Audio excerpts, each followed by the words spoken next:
The story of Moses remains one of the most remarkable in human history. As a child of a family of enslaved Israelites, he was supposed to be killed according to the commandment of the Egyptian ruler Pharaoh. Moses had the privilege of having a God-fearing mother. Her vibrant faith led her to trust in God, convinced that he would preserve her son for his glory. Now we read Hebrews 11, verse 24 to 26. By faith, Moses, when he became of age, refused to be called the son of Pharaoh's daughter, choosing rather to suffer affliction with the people of God than to enjoy the passing pleasures of sin, esteeming the reproach of Christ greater riches than the treasures in Egypt, for he looked to the reward. As Moses entered palace life, tremendous opportunities and a promising future within the Egyptian kingdom awaited him. He received a good education and was taught in all the wisdom of the Egyptians and known for his words and deeds, as we find that in Acts chapter 7 verse 22. But he knew that he actually belonged to the despised slave people of Israel. Though faced with outstanding personal abilities and qualifications, should he pursue a promising career in Egypt or align him with his people Israel? Moses was confronted with a decision that would have significant consequences for himself, but not only for himself, his people and all of the Egyptians. What would be the right choice for him and his people? Moses made his choice. However, he was not guided by the prospects of advancement in Egypt, nor did he make his decision to meet the expectation of others. He turned down a significant position in the greatest kingdom of that time. He deliberately chose God's side because he knew he could rely on God unconditionally, even if it meant having bleak prospects for the future and disappointing Pharaoh and his daughter who had invested so much in him. Moses left everything behind, causing their expectations in him to dissolve. He refused to be called the son of Pharaoh's daughter. Even though Moses gave up everything, he did not make a hasty decision.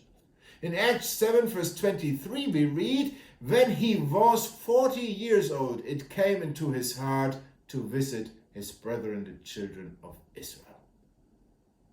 Since the issue of life springs out from the heart, the decisions we make reflect what is in our hearts. Moses had renounced a royal position, but what did that mean? Undoubtedly, Moses consciously wanted to avoid the pleasures of sin, as we read that here in verse 25. All worldly amusement and the pleasures offered by the royal court came with this position. Moses considered all of it as the pleasures of sin, which is only temporary, and as vanity and grasping for the wind, as Ecclesiastes describes it. This also applied to the treasures of Egypt. Moses turned away from the everything else that Egypt had to offer. In our days, the temptations could include a six-figure salary, houses, properties, jets, yachts, and other material possessions. For students, it might be different things, but things that capture the heart, desires, and emotions. All these were not attracting Moses anymore.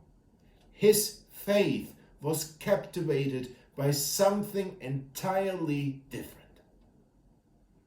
In contrast to that, Moses chose what the world despises, to suffer affliction with the people of God. Suffering was what the word of Egypt imposed on the Israelites.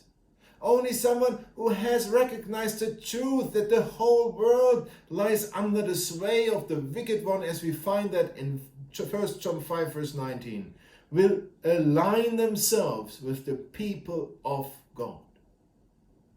Which word have you chosen? And moreover, Moses considered the reproach of Christ greater riches than the treasures in Egypt. The reproach of Christ refers to what Christ suffered as he walked through this world. Rejection, mockery, hatred, which ended in the crucifixion as a criminal. But Moses saw riches in these reproaches that are only discernible through faith. He knew precisely that God rewards his own. He knew that he who promised is faithful, as we find that in Hebrews 10:23. And that what he had promised, he was able to perform, as we find it in Romans 4:21. The reward could not come from this world, nor could it be distributed to this world. We know that what is in this world is not from the Father, as we find it in 1 John 2 verse 16. The choice Moses made led him to know God face to face. He had a vibrant relationship with God that tolerated no rivals. Eventually, it brought him into the immediate presence of the Lord on the Mount of Transfiguration. What a choice! What consequences! And what a reward!